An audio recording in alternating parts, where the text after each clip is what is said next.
This is not a legal route to the border with Guinea. Here in the thicket of Liberia's northern Nimba Country, locals say there are up to 50 so-called bypasses. Before Ebola struck last year, they were not really an issue. People here have family on both sides of the border and often crisscrossed it. Now with Liberia closing in on a zero infection rate, informal travel is risky, since Ebola is still a problem in Guinea. But the Liberian government just does not have the capacity to monitor the entire frontier, says Nimba County Inspector Reginald Main. Even you can bring all the army in Liberia at that borderline, cannot stop somebody from the Liberian side crossing the border of Guinea. Because they eat together, they do everything in common. They speak the same dialect. Despite this, some areas have been untouched by the Ebola virus. In Wiper, a border village of 7,500, Town Chief Francis Pai says there has not been a single case. We will not allow that. We will not even allow it. It's not even good for it to happen. And we will not allow the person to even leave the town or even enter in the town. I think it's clear you're hearing it. Pai says the community is in high alert since learning about Ebola after it struck Nimba County in July. When we heard it in our radio, every one of us, we live like a spring flock. When we hear such a thing, we want to run away.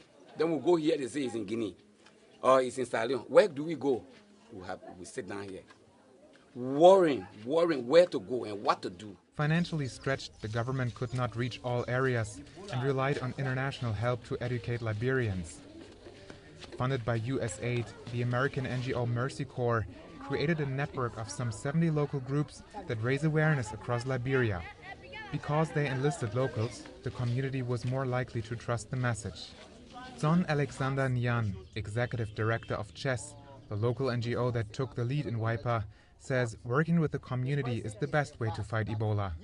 I personally don't strongly believe that if we should close the border, it's going to stop the spread of Ebola. Because the people farm next door, they go to market next door, they come to health facility next door, and when they travel, you don't know the person as a Guinean. They speak the same dialect we speak in Nimba.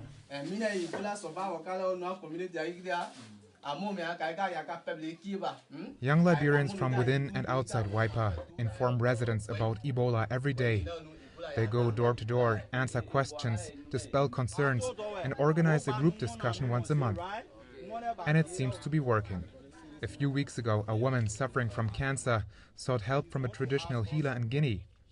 When she returned across the border, she died.